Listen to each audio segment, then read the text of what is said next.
एक बार एक Bible study चल रही थी। विषय और विचार यह था कि कैसे प्रभु यीशु मसीह हर तरह के लोगों से मिलते थे, उनके साथ संगति रखते थे, उनसे प्रेम करते थे। किसी ने बड़े आश्चर्य से इस बात की ओर इशारा किया कि प्रभु यीशु मसीह यहाँ तक कि कोढ़ से ग्रसित व्यक्तियों से भी प्रेम करते थे, उन्हें छूते थे और उनके साथ संगति रखते थे। मत्ती उसकी 8वीं अध्याय में हमें घटना पढ़ते हैं जहां पर एक व्यक्ति जो कोढ़ से ग्रसित था प्रभु यीशु मसीह के पास आता है, दौड़कर उनके पैरों पर गिर जाता है और घुटनों के बल गिर के कहता है, विनती करता है कि हे प्रभु, हे स्वामी, अगर आप चाहें तो मैं शुद्ध हो सकता हूँ। प्रभु यीशु मसीह उस व्यक्ति की ओर अपना हाथ बढ़ाते हैं, उसे छूते हैं और उससे कहते हैं, मैं चाहता हूं तो शुद्ध हो जाए, और उसे शुद्ध करते हैं, उसे चंगाई देते हैं। कैसे प्रभु यीशु मसीह एक कोढ़ से ग्रसित व्यक्ति को छू सकते थे, विशेषकर उस समय जब कोढ़ को एक भयानक अभिशाप के रूप में, एक भयंकर बीमारी के रूप में, एक घृणित अवस्था के रूप में देखा जाता था, जहां लोग ऐसे लोगों से बात नहीं करते थे, बात करना तो दूर, वो उन्हें अपने सामने तक आने नहीं देते थे।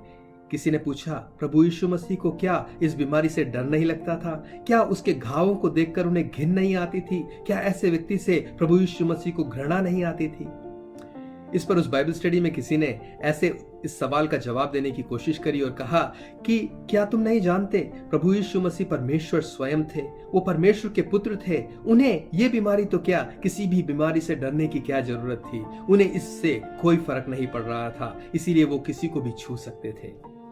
वहां बैठे हुए एक नौजवान ने जब ये सुना तो कहने लगा कि शायद मैं बाइबल के विषय में ज्यादा नहीं जानता, लेकिन मैं प्रभु यीशु मसीह के जीवन से बहुत प्रभावित हूं। मैं उनके जीवन को समझने की कोशिश कर रहा हूं, मैं उनके जीवन से सीखने की कोशिश कर रहा हूं। I am observing the life of Christ, और जो मैं देखता हूं वो बहुत अलग है।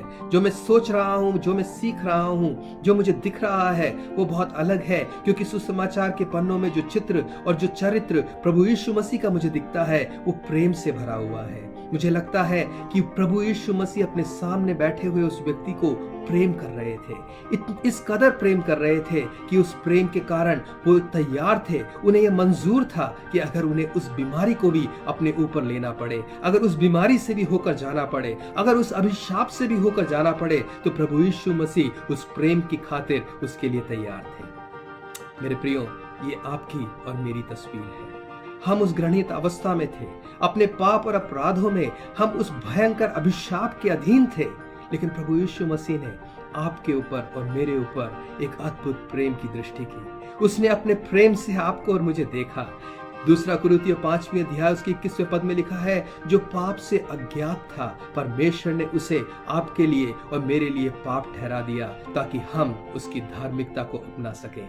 मेरे प्रियो, हम एक घृणित अवस्था में थे, हम उस कोढ़ के रोगी के समान ठुकराए हुए और परमेश्वर से दूर किए हुए लोग थे, लेकिन प्रभु यीशु मसीह ने जब हमें देखा, उसने हमसे प्रेम किया, इतना गहरा प्रेम किया कि उस प्रेम के खातिर प्रभु यीशु मसीह को यह मंजूर था, वो इसके लिए तैयार थे कि वो उसकी कीमत चुकाने के लिए कलवरी के उस क्रूस को अपने ऊपर उठा ले। क्या मैं आपको प्रोत्साहित करूं, आपको एनकरेज करूं कि अपने जीवन में प्रभु यीशु मसीह के उस प्रेम को अनुभव करते हुए, उसके ऊपर विचार करते हुए, उसको अपने जीवन में सबसे बड़ा जानते हुए उस प्रेम में अपने आप को पाएं, अपने जीवन के मूल्य को पहचानें, क्योंकि प्रभु ने आपसे गहरा और अद्भुत प्रेम किया है। प्रभु आपकी सहायता करे, प्रभु आपके साथ बना रहे और प्रभु आपको आशीष दे। धन्यवाद।